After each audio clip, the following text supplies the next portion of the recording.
देख रहे हैं टीटीवी न्यूज।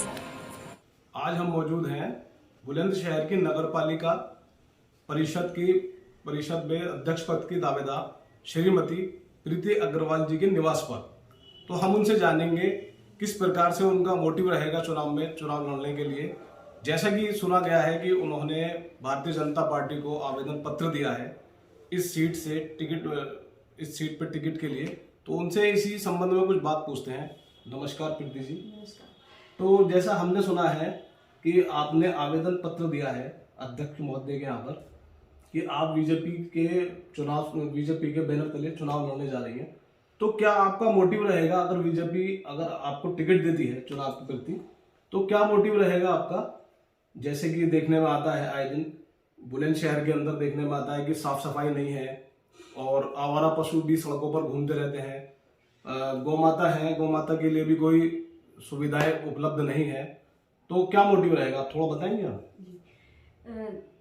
मैं सर्वप्रथम यदि भारतीय जनता पार्टी मुझे टिकट देती है, अगर भारतीय जनता पार्टी अपने बैनर तले मुझे चुनाव लड़ने का अवसर प्रदान करती है, तो मेरा सबसे प्रथम मोटिव यह रहेगा कि जो नगर पालिका के अंदर भ्रष्टाचार फैला हुआ है और मतलब आप देखते होंगे कि सड़कें आपने देखी होंगी टूटी हुई हैं, या फिर है ना अगर बनवाते भी है तो पता चलता है 2 दिन बाद वो फिर से टूट गई।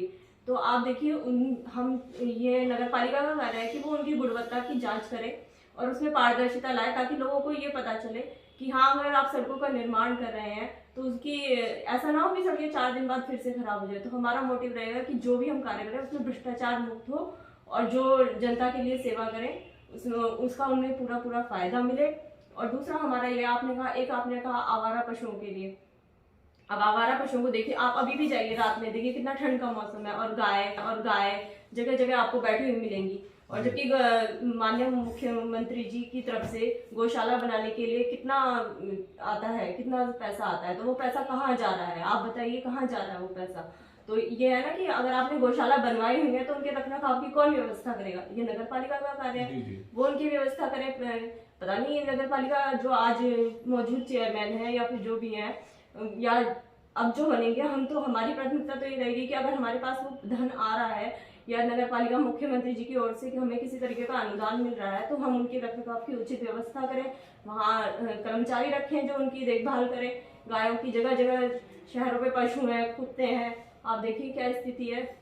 और जैसे शहर के अंदर देखा जा रहा है इस टाइम अतिक्रमण बहुत है और ये डिवाइडर भी लगाए गए हैं जिसके कारण बहुत जाम रहता है और पार्क भी बनवाए हुए हैं, लेकिन उसकी तरफ कोई गवर्नमेंट का या नगर पालिका की तरफ से कोई देखरेख नहीं है।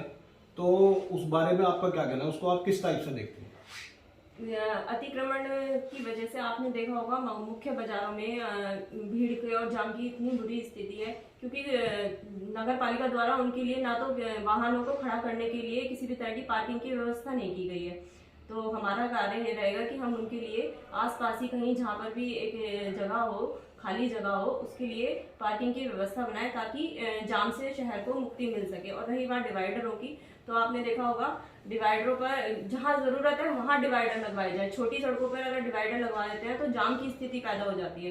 तो जहाँ डिवाइडर की जरूरत होगी वहीं डिवाइडर लगेंगे, अनावश्यक डिवाइडरों को हटवा देंगे और उन पर रिफ्लेक्टर लगाएंगे ताकि कोहरे के समय किसी भी तरह की या फिर रात में आने वाले वाहनों की दुर्घटना से बचा जा सके।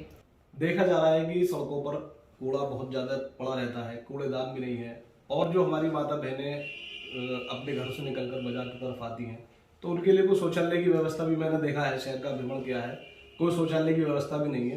तो इस बारे में क्या स्टेप रहेगा प्रीति जी आपका? ये हमारी प्राथमिकताओं में ही है, ये भी हमारी प्राथमिकताओं में ही है कि सड़कों पर जगह जगह हम शौचालय और पीने के पानी की व्यवस्था करें ताकि जो राहगीर चल रहे हैं अगर उनको जरूरत पड़े तो वो उसका इस्तेमाल कर सकें। रही बात कूड़ेदान की, तो कूड़ेदान तो हम शहर में लगवाएंगे ही लगवाएंगे जगह जगह पर, साथ ही लोगों को इसके लिए जागरूक भी करेंगे कि वो कूड़ेदान के अंदर ही कूड़ा डालें, क्योंकि सफाई रखना शहर का केवल नगर पालिका की नहीं, हर व्यक्ति की जिम्मेदारी है। जी। तो उसको सभी को ही निभाना चाहिए। और हमने एक ये भी सोचा है कि हम एक शहर में कबूतर चौक का निर्माण कराएंगे ताकि जो पशु पक्षियों को दाना डालना चाहते हैं, भूखे पशु पक्षियों को, तो वो उनको डाल सके, इससे उनका पेट भर सके। हमने देखा ये है नगर पालिका अध्यक्ष पद की दावेदार श्रीमती प्रीति अग्रवाल जी। तो हम इनसे जानते हैं कि प्रीति जी, अगर आपको भारतीय जनता पार्टी टिकट नहीं देती है तो फिर आपका क्या मोटिव रहेगा? आप निर्दलीय बैनर से इलेक्शन लड़ेंगी या जिसको भी पार्टी टिकट देगी आप उसको सपोर्ट करेंगे अपना? अगर भारतीय जनता पार्टी मुझे टिकट नहीं देती है तो भारतीय जनता पार्टी जिस भी कैंडिडेट को टिकट देगी हम उसका पूरा सहयोग करेंगे। हम भारतीय जनता पार्टी के कार्यकर्ता के रूप में सदैव कार्य करते रहेंगे और मेरी प्राथमिकता है तो मैं आपको बता ही चुकी हूँ, लेकिन फिर भी और भी बहुत सारी चीज़ें हैं करने के लिए। लेकिन मैं फिर भी यही कहना चाहूँगी कि अगर भारतीय जनता पार्टी मुझे देती है टिकट तो पिछली बार तो शायद 17,000 वोटों से जीती थी, लेकिन अब की बार हम प्रचंड बहुमत से भारतीय जनता पार्टी के बैनर तले जीतने का वादा करते हैं। बहुत धन्यवाद प्रीति जी हमसे बात करने के लिए, बड़ा अच्छा लगा, आपके मोटिव भी बहुत अच्छे हैं। आपका भी बहुत बहुत धन्यवाद। और मेरा मकसद केवल अपनी बात को जनता तक और पार्टी तक पहुंचाना है।